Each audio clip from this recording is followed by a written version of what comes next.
Dear students, I hope all of you have your textbook and help book. Today we are reading and studying presentation of data, textual and tabular presentation. The classification of data leads to the problem of presentation of data.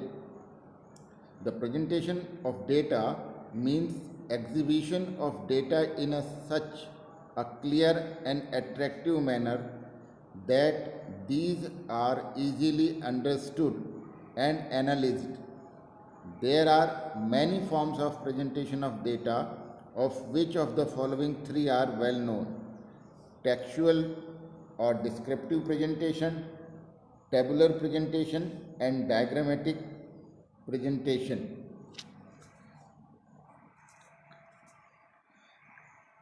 हमने data को organise करना सीखा पहले, अब हम data को present करना सीख रहे हैं ताकि प्रेजेंटेशन से हम डेटा को एट्रैक्टिव, इजी टू अंडरस्टैंड और समझने में आसान हो, ऐसा हम बनाते हैं। यहाँ पर आप देखने जा रहे हैं टेक्सचुअल रिप्रेजेंटेशन। इसके वर्ड्स लिखे हैं, बहुत सिंपल हैं, ये आपके रीडिंग के लिए छोड़े जा रहे हैं, इनको आप स्वयं रीड करिएगा। अब हम देखते हैं टेबुलर प्रेजेंटेशन। टेबुलर प्रेजेंटेशन में रो और कॉलम के द्वारा हम किसी चीज़ को प्रेजेंट करते हैं, जैसा यहाँ पर दिखाया गया है। A statistical table is a systematic organization of data in column and rows. अब कॉलम और रोज क्या होते हैं? वर्टिकल डिसेक्शन ऑफ टेबल यानी खड़ी हुई line are known as column, and the horizontal dissection यानी आड़ी line are known as rows. Professor corner कहते हैं tabulation involves the orderly and systematic presentation of numerical data in a form designed to elucidate the problem and under consideration. Professor M.M. Blair कहते हैं tabulation in its broadest sense is an orderly arrangement of data in column and rows. इसके बाद आता है composition of table. Table कैसे बनाया जाता है, इस पर बात की जाती है यहाँ पर। तो आप ये जानते हैं कि टेबल बनाने के लिए हमें टेबल नंबर देना होगा, टेबल का टाइटल देना पड़ेगा। टाइटल में अगर कोई बात छूट गई हो तो उसे हेड नोट में देना पड़ेगा। फिर हम स्टेप और कैप्शन लिखेंगे। आप जानते हैं कि स्टेप क्या होते हैं? Steps indicates the title information contained in rows of table, and caption क्या होता है? A caption indicates information contained in the column of the table. फिर बॉडी होती है, फिर नीचे फुटनोट लिखा जाता है और ये सोर्स लिखा जाता है कि ये कहाँ से लिया गया है। इसके बाद हम यहाँ एक पिक्चर के माध्यम से इन बातों को आपको दिखा रहे हैं। इसमें एक टेबल का फॉर्मेट दिया हुआ है। सबसे ऊपर टेबल नंबर है, फिर उसका टाइटल है, फिर वहाँ पर हेड नोट्स हैं। यहाँ हम एरो मार्क किया हुआ है, यूनिट ऑफ मेजरमेंट लिखते हैं। ये जो ऊपर से नीचे की तरफ है BTC यानी बॉटम टॉप कॉलम कहलाते हैं, बॉटम टू टॉप कॉलम कहलाते हैं। तो ये कॉलम दिए हैं, और जो रोज हैं, अभी मैंने जैसा आपको बताया कि वो हॉरिजेंटल डिसेक्शन होता है, वो रोज कहलाते हैं। बीच में जो दिख रहे हैं वो सेल कहलाते हैं। ये आप इस चित्र को ध्यान से देखिए, और मेरी आपको एडवाइस है कि इस चित्र को आप एक दो बार अपनी कॉपी में भी बनाकर देखें। अब एक टेबल नंबर 1 यहाँ पर प्रेजेंट किया गया है। इसमें है production of food grains in India in 2019-20। Food grains हैं rice, wheat, others and total. अब प्रोडक्शन को हमने दो तरीके से दिखाया है, तो यहाँ पर हमने डबल कॉलम बनाए हैं, एक बनाया है क्वांटिटी और दूसरे में बनाया है परसेंटेज। तो क्वांटिटी हमने लिख दिया, उसमें परसेंटेज लिख दिया और नीचे इनका टोटल लिख दिया। फिर फुट नोट में हमने लिख दिया कि ये कहाँ से क्या क्या इंक्लूड किया हुआ है और सोर्स में हमने कहाँ से जानकारी प्राप्त की। इस तरह से टेबल बनाते हैं। ये गाइडलाइन टेबल बनाने के लिए वही हैं जो अभी हम पढ़ कर आए थे कि कॉम्पेटेबल होना चाहिए टाइटल को, कंपैरिजन होना चाहिए, स्पेशल एम्फेसिस किस चीज़ में आपने दिया है वो यहाँ पर दिखाया जाता है, आइडियल साइज होना चाहिए, हेडिंग्स होनी चाहिए, एब्रीविएशंस यानी शॉर्ट फॉर्म, और फुट नोट लिखे जाते हैं, यूनिट्स लिखे जाते हैं, टोटल लिखा जाता है, परसेंटेज एंड रेशो लिखे जाते हैं, एक्सटेंट एस्टिमेशन होता है, source of data, size, column. ये सब बहुत सिंपल चीज़ें हैं जो आप छोटी क्लासेस में भी पढ़ चुके हैं। इन्हें आप एक बार पढ़िएगा और कोई भी डिफ़िकल्टी हो, कोई भी कन्फ्यूज़न हो, कुछ भी डाउट हो तो आप मुझसे अवश्य पूछिएगा। यहाँ काइंड्स ऑफ टेबल दिखाया गया है। काइंड्स ऑफ टेबल में आप देख लीजिए, सबसे पहले इन्होंने दिखाया है according to purpose. According to purpose में दो बातें हैं, जनरल पर्पस और स्पेशल पर्पस। फिर इन्होंने दिखाया है काइंड्स ऑफ टेबल में according to originality. Original data अगर हमने लिया है या उस डेटा से कुछ ड्राइव करके हमने बनाया है, तो ये दो टेबल होते हैं, ओरिजिनल टेबल और ड्राइव टेबल। फिर आता है अकॉर्डिंग टू कंस्ट्रक्शंस। कंस्ट्रक्शन किस प्रकार का हम कर रहे हैं अपने टेबल का, सिंपल वन वे टेबल बना रहे हैं या हम कॉम्प्लेक्स टेबल बना रहे हैं। कॉम्प्लेक्स टेबल होता है जिसमें एक से अधिक होते हैं, डबल, ट्रिपल और मैनीफोल्ड। ये हमारे काइंड्स ऑफ टेबल हो गए हैं जिनको हम लोग यहाँ पर पढ़ेंगे।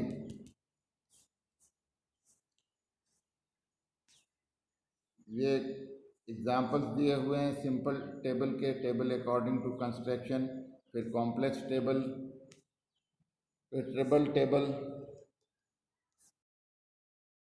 दिखाई गई हैं।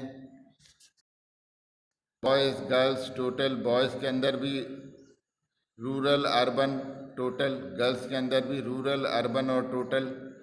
फिर टोटल में भी हमने रूरल अर्बन और टोटल दिखाया हुआ है। इस तरह से मैनीफोल्ड में बहुत सारी ऑब्जेक्टिव्स आ जाते हैं, जैसे बॉयज़ में भी रूरल और अर्बन तो है ही, लेकिन बॉयज़ में, रूरल बॉयज़ में मैरिड कितने हैं, अनमैरिड कितने हैं, ये मैनीफोल्ड हो जाते हैं। कई कॉलम्स में हम बना लेते हैं अंदर अंदर। अर्बन में भी मैरिड कितने हैं, अनमैरिड कितने हैं, फिर गर्ल्स में रूरल कितने हैं, अर्बन कितने हैं, उसके बाद मैरिड कितने हैं, अनमैरिड कितने हैं। इस तरह से ये एक एग्जाम्पल हुआ जो इजी टू अंडरस्टैंड है, बहुत आसानी से आप समझ सकते हैं। पिछली क्लासेस में भी आपने क्लासिफिकेशन पढ़ा हुआ है, सिंपल है, कोई ऐसी कठिनाई वाली बात यहाँ पर नहीं। जैसे 6 है जो अपने आप में क्लियर है, आप देखेंगे और आराम समझ पाएंगे इसको। टेबल 7 को भी आप देख लीजिए। Marks obtain bye class 12 of XYZ school, ये दिया हुआ है, उनके मार्क्स दिए हैं, इसका हमने टेबल बना दिया है, बहुत सिंपल है। इसके बाद हम आते हैं टेबल नंबर 8 पर। यहाँ पर हमने annual sale of cell phone in the city of Delhi दिया हुआ है, ईयर लिखा है, उसके बाद कितनी यूनिट सेल हुआ है वो लिख दिया है, सिंपल है, कोई विशेष इसमें बात नहीं है। फिर मेरिट्स ऑफ टेबुलर प्रेजेंटेशन है, टेबुलर प्रेजेंटेशन में क्या क्या मेरिट्स फ़ायदे होते हैं वो यहाँ पर दिए हुए हैं, ये आप आराम से पढ़ लीजिएगा। अब मैं आपको इन्हीं बातों को फिर से एग्जाम्पल्स के थ्रू बताता हूँ। तो ये इलस्ट्रेशन नंबर 1 है, इसमें दिया है prepare a blank table to show percentage of rural and urban population in India 1981, 1991, 2001 and 2011। Blank table बनाना है, यानी टेबल का फॉर्मेट बनाना है आपको। एक तरफ हमें ईयर जो दिए हैं, हमने ईयर लिख दिया, सेंसस ईयर, फिर हमने परसेंटेज ऑफ पॉपुलेशन लिख दिया, रूरल लिख दिया, अर्बन लिख दिया और साइड में टोटल बना दिया। ये हमारा प्रॉब्लम नंबर 1 का सॉल्यूशन हो गया है। अब आते हैं हम प्रॉब्लम नंबर 2 पर। यहाँ पर दिया है point out the mistake in the following table and arrange in the form of good table. अभी हमने गुड टेबल की क्वालिटीज़ पढ़कर आए हैं, आपने पढ़ा होगा, रिवीजन किया होगा, उन्हीं क्वालिटीज़ को यहाँ पर मैच करना है। आपको क्या करना है, हमको इसमें मिस्टेक फाइंड आउट करना है और इसको टेबल को अच्छे से सुटेबली कंस्ट्रक्ट करना है। द फॉलोइंग मिस्टेक्स में be noted in the above table. पहली मिस्टेक क्या है? There is no table number and no title of the table. अभी हमने पढ़ा था कि टेबल में टेबल नंबर होना चाहिए, फिर टाइटल होना चाहिए, फिर हेड नोट होना चाहिए, फिर step, captions, body, foot note, source, ये सब चीज़ें होनी चाहिए। एक इमेज के माध्यम से भी ये चीज़ें आपको दिखाई गई थी।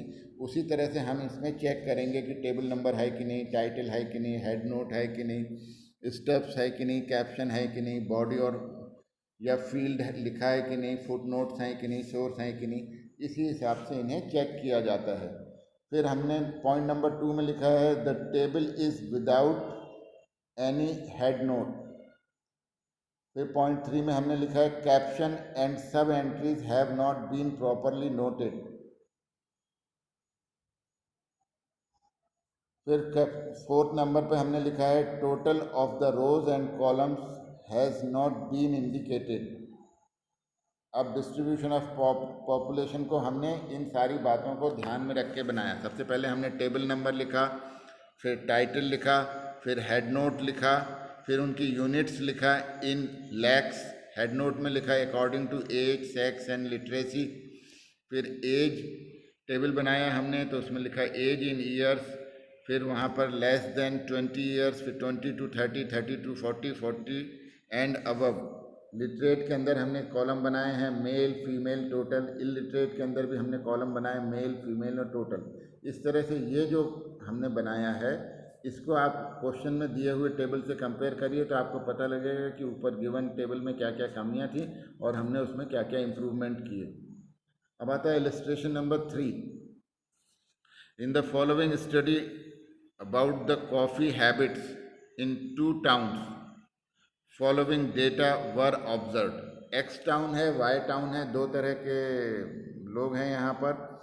कुछ मेल कॉफ़ी पीते हैं और टोटल कॉफ़ी पीने वाले भी दिए हुए हैं और परसेंटेज में ये सब डेटा हमें दिया हुआ है। Represent the above data in tabular form. तो ध्यान दीजिए, एक बार क्वेश्चन को फिर से पढ़ और समझ लीजिए कि 52% लोग जो हैं वो मेल हैं, उसमें से 25% लोग कॉफ़ी ड्रिंकर हैं और 16% मेल कॉफ़ी ड्रिंकर्स हैं। टोटल कॉफ़ी ड्रिंकर्स 25% हैं, जिसमें से 16 तो मेल हैं।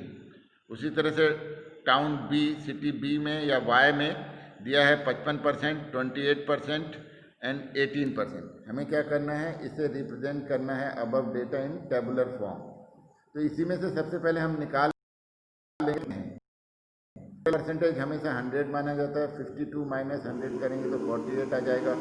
25 कॉफ़ी ड्रिंकर्स हैं, 100 में से 25 कॉफ़ी ड्रिंकर्स हैं और कॉफ़ी ड्रिंकर्स में से 16% मेल हैं। उसी तरह से सेकंड सिटी या वाई सिटी में भी आप इसी तरह से कैलकुलेशंस कर सकते हैं। अब हम इसको सॉल्व करते हैं।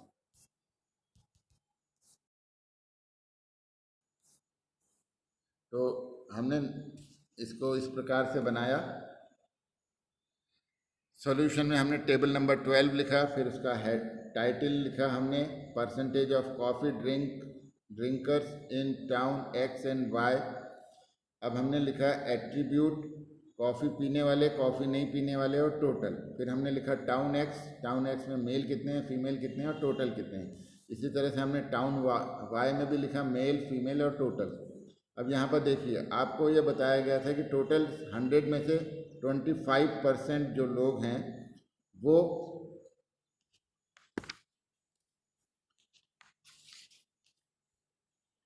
ये ऊपर के क्वेश्चन में से एक बार आपको मैं दिखा दूं कि 25% कॉफ़ी ड्रिंकर्स थे। तो 25% ड्रिंकर्स थे जिसमें से 16 निकल गए मेल।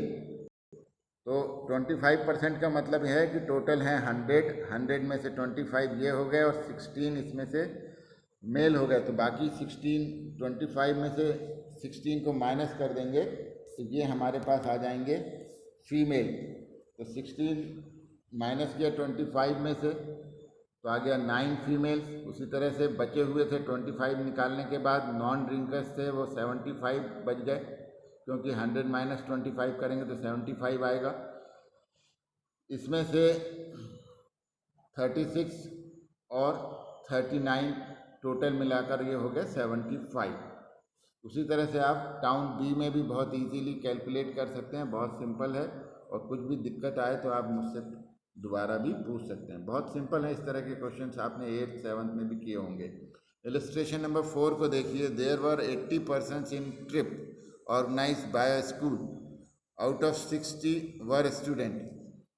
80 लोगों का 80% का ट्रिप बाहर गया था, जिसमें से 60 स्टूडेंट हैं, 14 टीचर्स हैं एंड 6 प्यून्स हैं। जितने भी प्यून्स हैं वो सारे के सारे मेल हैं, और जो टोटल पर्सन्स हैं फीमेल वो 16 हैं। फिर से ध्यान दीजिए आंकड़ों को। 80% हैं, 60 स्टूडेंट्स हैं, 14 टीचर्स हैं, 6 प्यून्स हैं। सभी 6 प्यून्स जो हैं वो मेल हैं। 14 टीचर्स में एक जो है 1 लेडी टीचर, एक टीचर जो है वो फीमेल है। 14 में से एक टीचर फीमेल है, तो 13 हो जाएंगे आपके क्या, मेल टीचर्स। आपके पास 6 मेल जो हैं वो प्यून्स हैं। आपके पास 60 स्टूडेंट्स हैं, टोटल पर्सन 18 हैं, 80 हैं। अब आप बहुत इजीली इन बातों को समझ और नोट कर सकते हैं। Total number of female 16 question में दिया है, फीमेल लेडी टीचर दिया हुआ है 1। Number of female amongst peons, peon में कोई भी प्यून फीमेल नहीं है, वहाँ पे दिया है सभी 6 प्यून मेल हैं। अब हमने एक टीचर को कम किया तो 16 में से एक कम किया तो हमारे पास आ गए 15। नंबर ऑफ फीमेल स्टूडेंट्स 15 आ गए। टोटल नंबर ऑफ स्टूडेंट हमारे पास 60 थे, 60 में से 15 को फीमेल स्टूडेंट्स को माइनस कर दिया तो 45 हमारे पास मेल स्टूडेंट्स आ गए। Number of male Among Us teachers, total number of teachers हमारे पास 14 थे, एक फीमेल टीचर थी, माइनस कर दिया तो 13 आ गया। इन सारी बातों का अब हम एक चार्ट बना देंगे। ग्रुप गोयर्स हैं, ग्रुप ट्रिप गोयर्स, ट्रिप में जाने वाले लोग हैं, स्टूडेंट्स, टीचर्स, प्यून्स और टोटल। मेल कितने हैं, फीमेल कितने हैं और टोटल कितने हैं। मेल स्टूडेंट्स हैं 45, टीचर्स हैं 13, प्यून हैं 6, इन सब का टोटल आ गया 64। फीमेल हैं स्टूडेंट्स 15, फीमेल टीचर है 1 और एक भी नहीं है प्यून, इन सब का टोटल आ गया 16। 64 प्लस 16 करेंगे तो 80 आ जाएगा, 80, यही हमारे क्वेश्चन में दिया हुआ था। ये आज का वीडियो हमारा ख़त्म होने पर आ रहा है। यहाँ पर आपको क्वेश्चंस दिए हुए हैं, सिंपल क्वेश्चंस हैं, उनके आंसर्स हैं। ये सब ही आपको कॉपी में नोट भी करने हैं और लर्न भी करने हैं। इसमें मैच द कॉलम है, मैच द कॉलम तो नहीं आया अभी, ट्रू फॉल्स है, फिल इन द ब्लैंक्स हैं, मैच द कॉलम दिया हुआ है, इनके आंसर्स भी दिए हैं और concept based objective type questions दिए हैं, सिंपल हैं। इनको आपको लर्न करना है और अपनी कॉपी में नोट करना है। इसके अलावा आपको 3 टेबल बनाने हैं जो यहाँ पर दिए हैं, ये आपका होमवर्क है। Question number 3, question number 4, question 5, question 6 answer मिलेगा। इस तरह से ये चैप्टर हमारा कंप्लीट हुआ।